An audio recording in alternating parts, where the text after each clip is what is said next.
Cooking. Aujourd'hui, on va faire du pain avec de la farine de grand épeautre. C'est une farine que j'ai achetée à Guédelon. C'est un chantier où ils construisent un château médiéval. Ils ont un moulin et ils ont moulu l'épeautre, grand épeautre. Donc le grand épeautre, c'est un voisin du blé, un cousin du blé, mieux toléré par les intolérants au gluten parce qu'il est beaucoup plus rustique, beaucoup moins travaillé que le blé normal, traditionnel. Donc voilà, on va se faire du pain. Donc il nous faudra 500 g de farine de grand épeautre ou de petit épeautre ou d'une autre farine si vous n'avez pas d'épeautre. Il nous faudra 350 g d'eau de source, 20 à 25 g de levure de boulangerie, une cuillère à café de gros sel et moi je vais rajouter des graines. Alors vous commencez par allumer votre four à 50 degrés, à faire préchauffer avec un récipient d'eau au fond du four. Ensuite nous allons peser 350 g d'eau. Et on a toujours un petit chouïa de trop.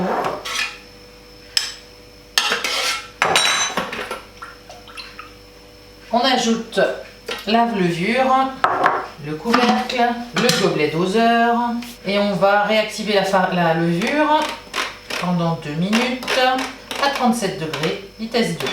Donc ma levure est diluée dans l'eau. J'ajoute à présent 500 g de ma farine. Je mets ma cuillère à café de sel.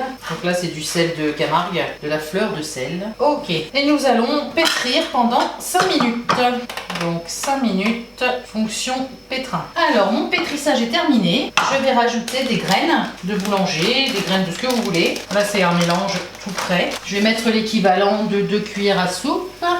Et je repétris pendant 30 secondes. J'ai préparé un moule à cake que j'ai beurré et que je farine. Terminé. Et je dépose ma pâte dans mon moule à cake.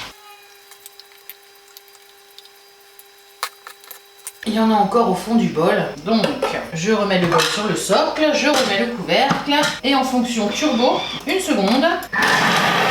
Hop, comme ça, toute la pâte est partie sur les bords.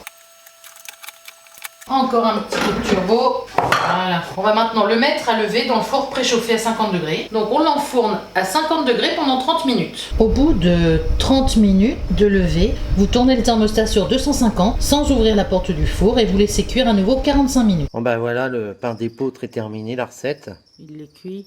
Il est cuit. Il est bon. Il est bon. Joyeux Halloween. Il est cuit. Il est bon. Il est cuit le pain.